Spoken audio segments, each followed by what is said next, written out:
शं वरुणः शन्नो भवत्वर्यमा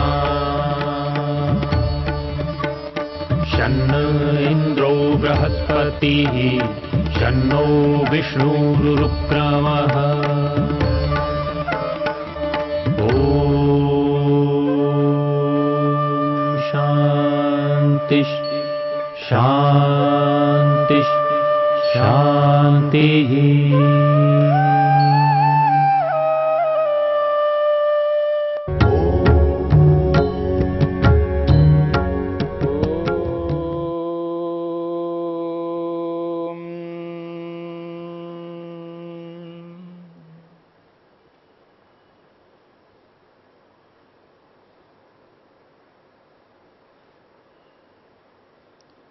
मन को रोकने के लिए दो उपाय बताए गए हैं।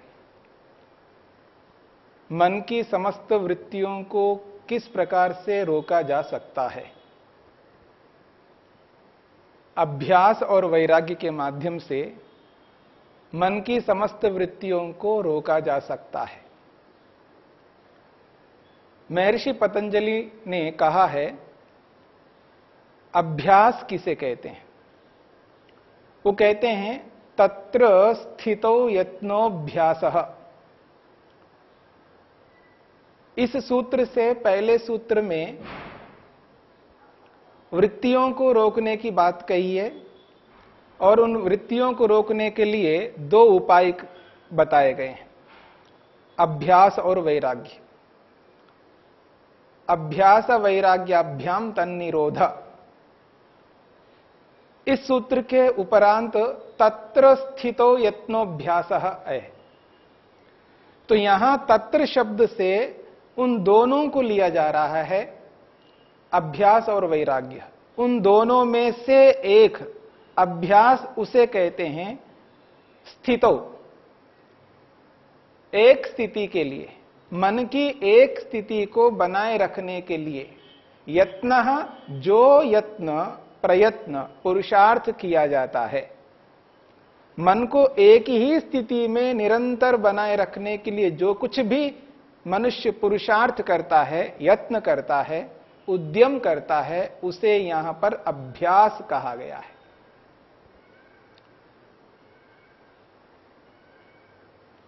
अध्यात्म मार्ग में चलने वाला व्यक्ति, योगाभ्यासी अपने आप को बनाना चाहता है, योग करना चाहता है, क्योंकि बिना योग किए अध्यात्म मार्ग पर नहीं जा सकते। अध्यात्म मार्ग में सफल वही व्यक्ति होता है जो योग को अपनाता है, और योग को अपनाने वाला व्यक्ति योग के माध्यम से अपने मन को पकड़ लेता है, समझ लेता है किस स्थिति में मेरा मन स्थिर रह सकता है, एकाग्र रह सकता है। उस स्थिति के लिए यहां पर कहा जा रहा है अभ्यास करना है। स्थितो, एक स्थिति के लिए, मन की निरंतर एक ही स्थिति में मन को बनाए रखने के लिए जो यत्न हम करेंगे, पुरुषार्थ करेंगे, उसी पुरुषार्थ को, यत्न को यहां पर अभ्यास शब्द से कहा है, और वो निरंतर करते रहना होगा। मन को एक ही स्थिति में बनाए रखना बहुत कठिन है, क्योंकि मन की जो स्थितियां हैं, चंचल स्थिति, क्षिप्त जिसको कहा गया है, मूढ़ स्थिति, जिसमें आदमी को एहसास नहीं होता है मैं कर क्या रहा हूं, सामने वाले कौन है, मैं किससे क्या कहना चाह रहा हूं, उसको बोध नहीं होता है। मूढ़ अवस्था जिसको हम कहते हैं, यह मन की एक स्थिति है। एक ऐसी भी स्थिति है जिसमें व्यक्ति अपने कर्तव्यों को ठीक प्रकार से निर्वाहन करता हुआ चल रहा होता है, लेकिन बीच में विक्षेप आते हैं, बाधक आते हैं, व्यवधान उत्पन्न होते हैं, और उन व्यवधानों के कारण से व्यक्ति विचलित होता है, और जब विचलित हो जाता है उस विचलित अवस्था को यहां पर विक्षिप्त अवस्था कहा है। तो इन तीनों स्थितियों में व्यक्ति रहता है, क्षिप्त स्थिति में, मूढ़ स्थिति में, विक्षिप्त स्थिति में रहता है व्यक्ति। और इन तीनों स्थितियों से हटकर के एक ऐसी स्थिति में होना है जिस स्थिति में रहने से मन एकाग्र होता है और जो हमारा लक्ष्य है, उद्देश्य है, आत्मा और परमात्मा को जानने का जो हमारा प्रयोजन है, उस प्रयोजन को हम पूरा कर पाएंगे। तो वो जो स्थिति है मन की, उस स्थिति को बनाए रखना है और वो निरंतर बनाए रखना है। उसके लिए महर्षि वेदव्यास ने स्पष्ट किया है, जो मन की जो स्थिति है, कौन सी कैसी स्थिति होनी चाहिए। चित्तस्य अवृत्तिकस्य प्रशांत वाहिता स्थिति। महर्षि वेदव्यास ने स्थिति को समझाने का प्रयास किया है। मन की जो स्थिति है वो किस प्रकार की होनी चाहिए। वो कहते हैं चित्तस्य, चित्त मन को कहते हैं, और वो मन कैसा हो, अवृत्तिकस्य, मन में कोई वृत्ति नहीं होनी चाहिए। मन में किसी प्रकार का व्यापार, कोई विचार उत्पन्न नहीं होना चाहिए।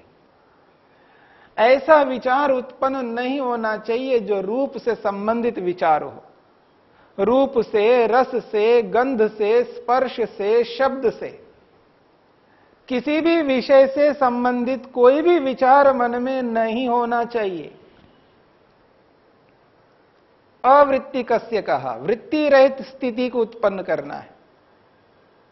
यानी ये वो स्थिति है जब व्यक्ति संसार में जिन लोगों के साथ व्यवहार करता है, उस व्यवहार में वृत्ति रहती है। बिना वृत्ति के कोई व्यवहार हम नहीं कर सकते। लेन देन, देखना, सुनना, ये जो भी हो रहा होता है व्यवहार काल में, ये वृत्ति से युक्त है, तब होता है। अब इस व्यवहार काल को बंद करने पर यह स्थिति आ सकती है। इस बात को समझने का प्रयत्न करना। ये जो व्यवहार काल है व्यक्ति का, संसार के साथ जिन जिन लोगों के साथ जुड़ता है व्यक्ति, जुड़ करके जो जो कार्यों को संपन्न करता है, अपने कर्तव्यों को पूरा करता है, उस स्थिति में वृत्तियां चल रही होती है। मन की अलग अलग प्रकार की वृत्तियां हो रही होती है। उन सारी वृत्तियों को रोकने का अर्थ है यहां पर व्यवहार नहीं करना। वो काल होता है जिस काल में संसार के साथ हम व्यवहार नहीं कर सकते, और वो विशेष रूप से काल होता है प्रातः काल और सायंकाल, जिसको हम संधि वेला कहते हैं। संधि वेला जो हम कहते हैं, जब सूर्योदय होने लगता है, सूर्योदय हो रहा होता है, न पूर्ण रूप से सूर्य उदय हुआ है, न बिल्कुल न हुआ होने की स्थिति में आ रही है, वो जो संधि वेला है, सूर्य उदय होने वाला है, हो रहा है, कुछ हुआ है, वो जो प्रातःकाल का समय होता है जिसको हम संधि वेला कहते हैं, वो एक स्थिति। और दूसरी स्थिति जो सायंकाल की होती है, सूर्यास्त होने वाला होता है, सूर्य डूबने वाला हो रहा होता है, कुछ डूबा हुआ है, कुछ डूबा नहीं है, वो जो स्थिति है वो है संधि वेला। ये जो दो स्थितियां हैं व्यक्ति की, प्रातःकाल और सायंकाल, इन दोनों स्थितियों में व्यक्ति को व्यवहार संसार के साथ ना करते हुए उस व्यक्ति को ईश्वर के साथ व्यवहार करना होता है। अपने आप को, अपने मन को, अपनी बुद्धि को, अपने शरीर को, अपनी इंद्रियों को स्थिर करके केवल ईश्वर के साथ जुड़ना होता है। और उस स्थिति में व्यक्ति को अपने मन को कैसे बनाना है, उसकी चर्चा यहां पर हो रही। स्थितो, वो जो स्थिति है मन की स्थिति, अवृत्तिकस्य चित्तस्य, मन की जो स्थिति है वो वृत्ति रहित की स्थिति होगी। मन में कोई व्यापार, वृत्ति, विचार उत्पन्न ना हो। और प्रशांत वायिता कहा है। प्रशांत वायिता का अर्थ है एक समान स्थिति, शांत स्थिति। जैसे हम दूर से समुद्र को देखते हैं तो समुद्र ऐसा लगता है बिल्कुल निश्चल है, शांत है, उसमें कोई हलचल नहीं है। जैसे किसी तालाब में पानी विद्यमान हो और वो पानी बिल्कुल स्थिर हो, कोई तरंगे नहीं उसमें। जब ऐसी स्थिति होती है उसको कहते प्रशांत वायिता। मन की वो स्थिति होनी चाहिए जो शांत स्थिति हो, मन में किसी प्रकार का हलचल ना हो, न चंचलता हो, न मूढ़ता हो, न विक्षिप्तता हो। फिर क्या हो? एकाग्रता हो, एकाग्र की स्थिति होनी चाहिए। उस एकाग्रता की स्थिति में मन बिल्कुल शांत रहेगा।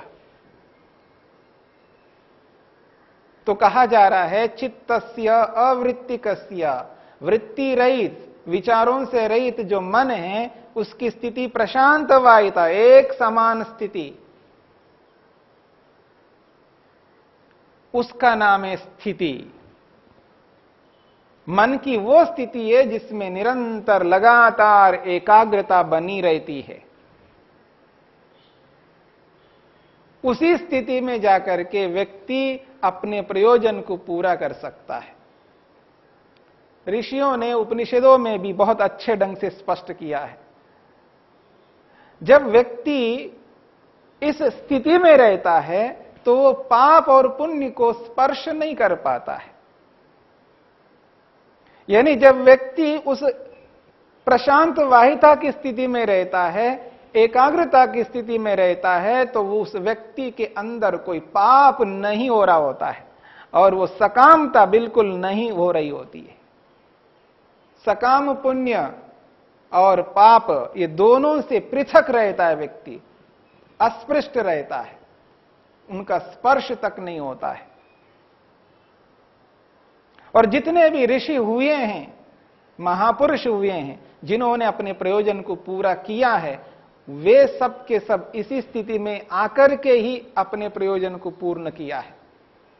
ये वो स्थिति है मन की जिस स्थिति में आकर के व्यक्ति अपने प्रयोजन को पूर्ण कर पाता है।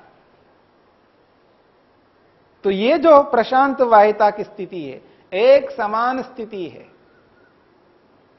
इस स्थिति में व्यक्ति पाप नहीं कर सकता और सकामता नहीं रहती है, निष्कामता आती है। कामना रहित की स्थिति में रहता है व्यक्ति। उस स्थिति में व्यक्ति कामना नहीं कर सकता है। सांसारिक कोई प्रयोजन नहीं रहता उसके सामने, संसार उसका लक्ष्य नहीं रहता है। उसका केवल मात्र एक ईश्वर लक्ष्य होता है।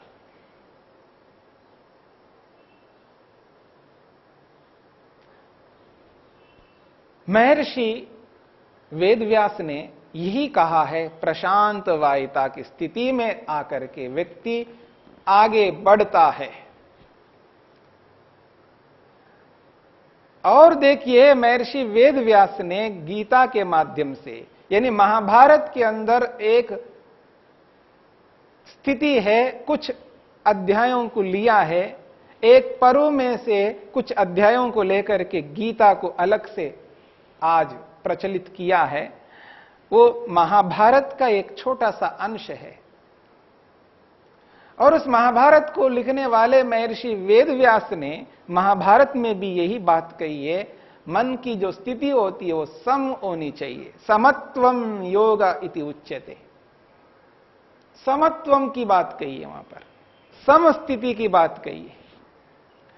वेदव्यास ने वहां पर भी सम की स्थिति को लेकर के विचार किया और यहां पर भी उसी स्थिति को बताया जा रहा है। लेखक एक ही है। मन की जो समान स्थिति है, कृष्ण को कृष्ण के रूप में आज क्यों पहचाना जाता है? क्योंकि वो सम स्थिति में रहने वाले थे। सुख में, दुख में, शोक में, भय में, किसी भी परिस्थिति में अपने आप को उन्होंने विचलित नहीं किया। ये महाभारत कहता है। यदि आप संस्कृत के उन श्लोकों को देखते और उस संस्कृत में उस महाभारत को आप स्वाध्याय के रूप में अपनाएं, तो आपको एहसास होगा कृष्ण का अर्थ क्या होता है।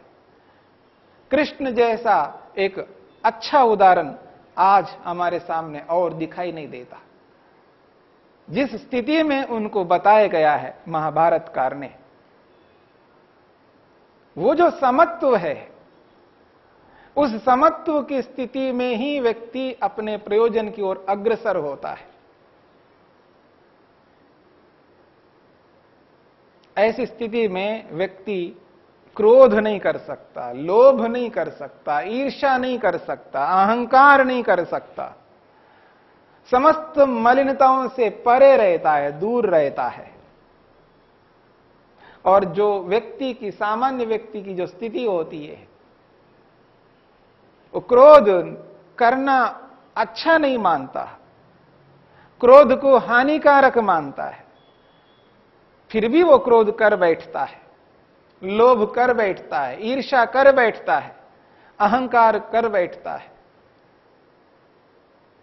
लौकिक व्यक्ति की यह स्थिति रहती है, वो क्रोध को दूर करने की चेष्टा करता है। वो कैसे करता है, इस बात को समझने का प्रयत्न करिए। क्रोध करता हुआ क्रोध को दूर करने की चेष्टा करता है। वाक्य पर ध्यान दीजिएगा। क्रोध करता हुआ क्रोध को दूर करने की चेष्टा करता है। और जो साधक है, जो योगाभ्यासी है, जिसने अपने मन को पहचाना है, वो क्या करता है? वो क्रोध को रोक करके, क्रोध को न करता हुआ उसको बिल्कुल रोके रखने का अभ्यास करता है। दोनों में बहुत अंतर है। एक व्यक्ति क्रोध करता हुआ क्रोध को रोकने की चेष्टा कर रहा है, और एक व्यक्ति क्रोध को न करता हुआ क्रोध को सर्वथा रोकने की चेष्टा कर रहा है। ये दो स्थितियां है व्यक्ति के अंदर। तो इस स्थिति को एहसास करना है, अनुभव करना है। क्रोध न करना, लोभ न करना, ईर्ष्या नहीं करना, ये तब संभव है जब हम अभ्यास करने लगेंगे। मन को एक स्थिति में लाने के लिए जब व्यक्ति अभ्यास करता है, यत्न करता है, पुरुषार्थ करता है, और उस पुरुषार्थ को उस रूप में करना होता है जिस रूप में करना होता है। यानी क्रोध को यदि मैं जानता हूं हानिकारक है, तो उस क्रोध को रोकना है। जब जब क्रोध आता है तब तब रोकना है। क्रोध को रोक करके आगे क्रोध ना आए उसके लिए हमें यत्न करना है, पुरुषार्थ करना है। ऐसा नहीं करना है क्रोध आए तो क्रोध कर लिया, आगे नहीं करूंगा, आगे नहीं करूंगा। ऐसा अभ्यास हम जब तक करते रहेंगे तब तक क्रोध कभी रुक नहीं पाएगा। इसलिए जो अभ्यास है उस अभ्यास को यथार्थ रूप में समझना है। ऐसा प्रयत्न हमको करना है जिस प्रयत्न को करने से हमारा ये दोष, हमारे ये संस्कार जो कुसंस्कार के रूप में है, ये सब रुक जाए। तब ये अभ्यास सार्थक माना जाएगा।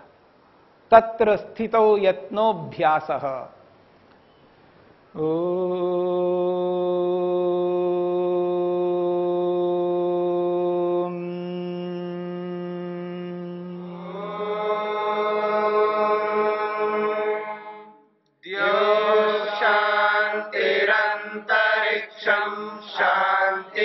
पृथिवी शान्तिरापः शान्तिरोषधयः शान्तिः वनस्पतयः शान्तिर्विश्वे देवा शान्तिर्ब्रह्म शान्ति सर्वं शान्ति शान्तिरेव शान्ति क्षमा शान्तिरेधि। ओम शांति शांति।